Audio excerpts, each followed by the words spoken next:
how does long-term investing differ from some of these short-term schemes, such as day trading? How does it differ from other get-rich-quick schemes? What do you think? Yeah, well, there's definitely a difference between trading and investing. Yeah. So with long-term investing, what you're doing is you're looking at companies that you want to own, or that you want to take an ownership position in.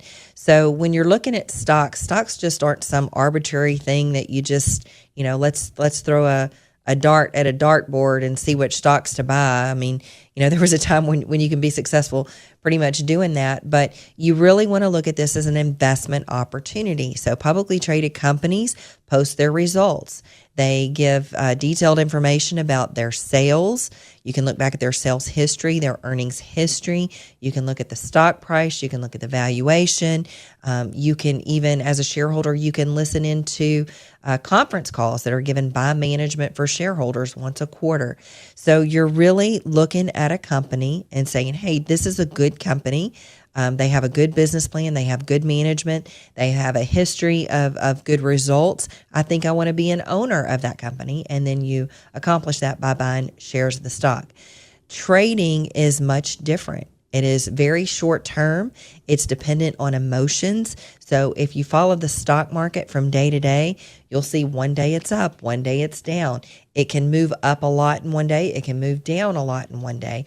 If you listen to financial news, you can hear about stocks that are moving up or down, and by a lot.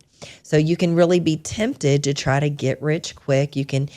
There's no shortage of stories out there that you can find of people who invested in a particular stock and made a 20%, 50% or 100% return in a very short period of time, and that can motivate you to try to do the same thing.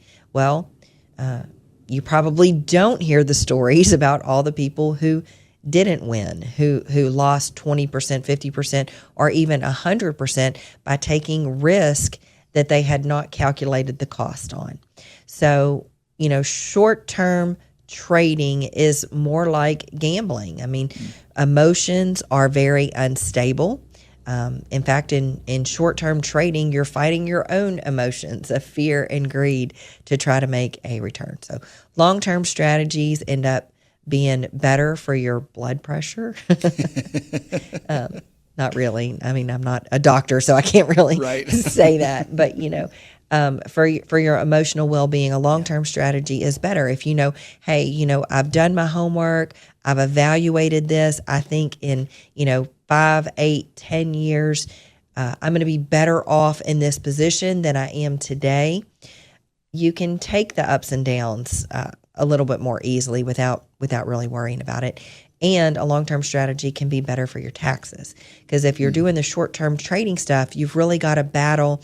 If you're in a taxable account and you make a gain in it, the short-term gain is typically taxed at a higher rate than a long-term gain would be. So if you're trading, not only do you have to fight emotions, but you've got to overcome any transaction costs you might have in doing that, and taxes, and still try to come out ahead.